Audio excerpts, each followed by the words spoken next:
Welcome everyone to my Skirk build guide. Skirk is an upcoming character in version 5.7, and in this build guide, I will briefly go over Skirk's combat abilities, then go over Skirk's artifact options for her different playstyles, then main and substats, and lastly, weapons. Keep in mind that Skirk is not officially released yet, and therefore many things are still subject to change. Information in this video is only up to date as of the making of this video.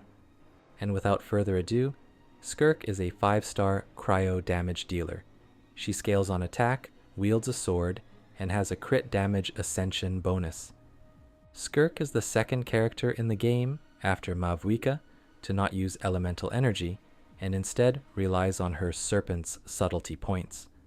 Up to 100 of these points can be stored, and to use her burst, Skirk needs 50. Serpent's subtlety can be gained through her elemental skill, which grants 45 points, or through her first passive. This passive generates a void rift when a party member triggers Frozen, Superconduct, Cryo Swirl, or Crystallize.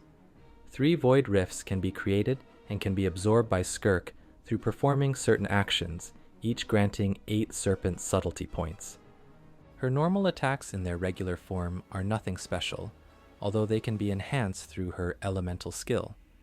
Skirk's elemental skill can be either tapped or held, with both versions granting 45 Serpent's subtlety points. When tapped, Skirk will switch to the 7-phase flash mode, in which her normal, charged, and plunging attacks will be converted to deal cryo damage, which cannot be overridden. The damage multiplier is also tied to her skill's level. The 7-phase flash mode's duration is dependent on the number of Serpent's subtlety points and has a maximum possible duration of 12.5 seconds, much like Natlan characters and their Night Soul's Blessing. Holding Skirk's skill will just grant the Serpent's subtlety points and enhance her exploration abilities for a set duration. Skirk's burst has 2 forms, a regular form and a special form that can only be accessed after using her skill and entering the 7-phase flash mode. The regular burst, which requires 50 Serpent subtlety points, will deal AoE cryo damage. Each Serpent subtlety point over 50 will also increase the damage dealt. Up to 12 points can be accounted for, which can be easily achieved by consuming void rifts. The special burst in the 7-phase flash mode does not require Serpent's subtlety points, and instead increases her normal attack damage based on the number of void rifts consumed. Void rifts can be consumed by either using her special burst, using a charged attack during the 7-phase flash mode, or holding Skirk's elemental skill. As for the rest of Skirk's kit, her second passive will grant a stack when a Hydro or Cryo party member, aside from Skirk, deals Hydro or Cryo damage. Each teammate can only grant 1 stack, with each stack increasing the damage dealt by Skirk's normal attacks in the 7-phase flash mode, or the damage dealt by her regular burst. In place of a regular utility passive, Skirk has a bonus passive that increases all party members' elemental skill level in the same way that Child's passive increases normal attack level. However, this does require all party members to be either Hydro or Cryo, with at least 1 of each. This passive will not only increase Skirk's damage in the 7-phase flash mode, but also increases the damage of teammates such as Furina or Escoffier. With that out of the way, Skirk is a damage dealer that can be played either as an on-field main DPS or quick swap burst DPS. By tapping her skill, Skirk can switch to the 7-phase flash mode, where her normal attacks will be infused with cryo, and deal even more damage if you only have cryo and hydro party members. Holding her skill, however, can just grant you the 45 Serpent's subtlety points without entering the 7-phase flash mode. This way, you can use her regular burst. If you want Skirk to deal the most damage possible, playing her as an on-field main DPS is usually the way to go. However, a quick swap burst DPS can have its uses, such as playing her with another damage dealer, where you would swap between these characters to use their bursts or relevant skills. This can have its uses and can be viable for some content. Skirk's signature artifact set also supports this by buffing both playstyles separately. I will be going over her playstyles more in a full guide, but for the purposes of this build guide, I'll just be going over how you can build Skirk for either playstyle. As for the team I'll be using for these calculations, it'll include both Furina and Escoffier for the damage buffs and the personal damage both characters deal, and a last free slot with either a Hydro or Cryo character. Calculations in this build guide are for team DPS, so gaps will appear smaller than they would normally be for Skirk's personal damage. Playing Skirk in freeze teams, or teams that just include Hydro and Cryo party members, is usually the way to go. Playing her in other archetypes, such as Melt, is not that great for Skirk, as it doesn't allow her to fully stack her passives, and the Melt reaction itself does not even generate Void Rifts for Skirk to absorb. Moving on to artifacts, as an on-field damage dealer, Skirk's best set can depend on the enemy you're facing or your teammates. If the enemy is freezable, the Blizzard Strayer set becomes Skirk's best in slot by a small margin. The 40% bonus crit rate is very hard to beat. However, if the enemy is not freezable, this set's performance will slightly drop, although it will still be viable to use. And if you already have a good Blizzard Strayer set, you can still use it, and don't have to go out of your way to farm another set. Marechausse Hunter with Furina is another solid pick, only slightly behind Blizzard Strayer, since it provides 36% total crit rate instead of Blizzard Strayer's 40% crit rate. If you're not running Furina in your team and the enemy is not freezable, Finale of the Deep Galleries is Skirk's next best option. This set increases cryo damage, and the 4-piece bonus will activate if the character has 0 energy. This will always be the case for Skirk, since she doesn't use elemental energy. The 4-piece bonus will increase normal attack and burst damage bonus. However, only one effect can apply at a time, as dealing normal attack damage will disable the burst damage bonus, and vice versa. The gap between these 3 sets isn't large and can be easily made up with better pieces. Blizzard Strayer has the highest potential damage if the enemy is freezable, which is not always the case, especially against bosses in the Abyss, while Marechausse Hunter requires Furina to be in the team.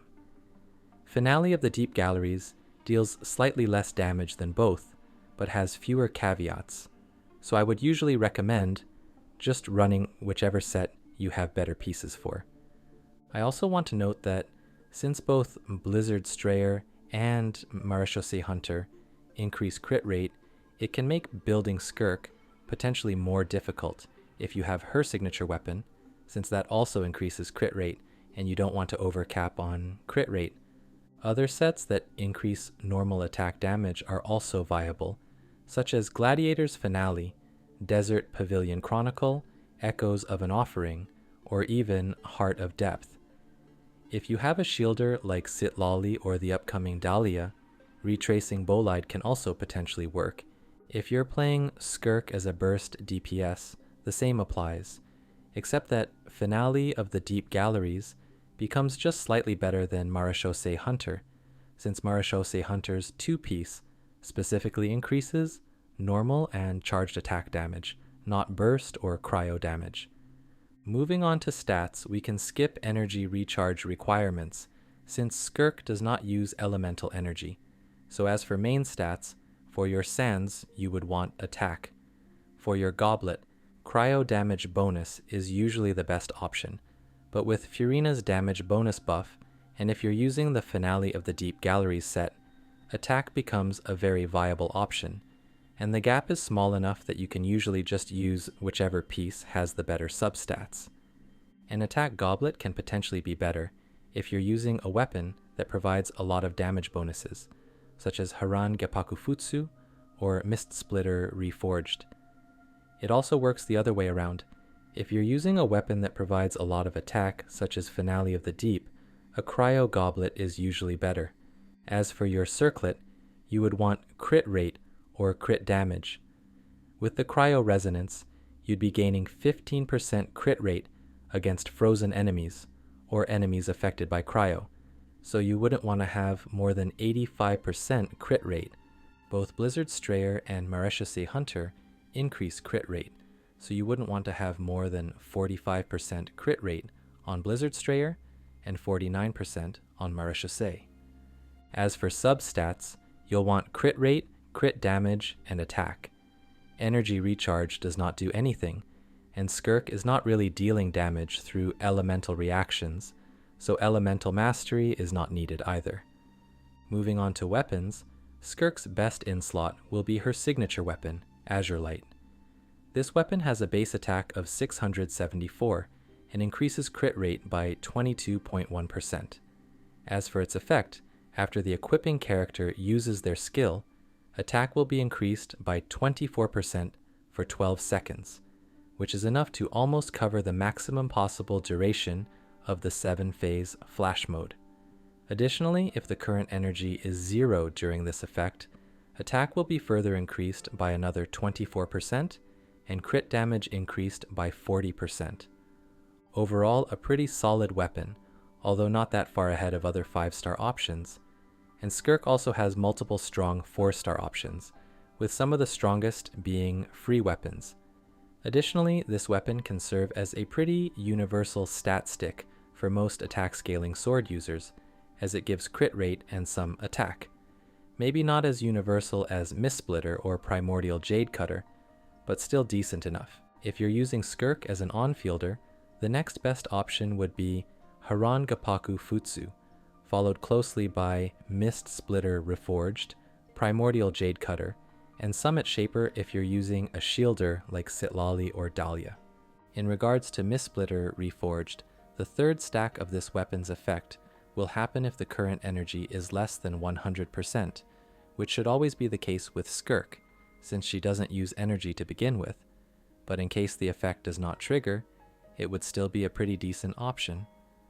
Other 5-star options such as Absolution and Uraku Misugiri are also viable and strong weapons to use on Skirk. As for 4 stars, the event weapon Calamity of Eshu is a very strong 4-star option for increasing Skirk's normal attack damage. However, it requires having a shielder, which might not always be the case.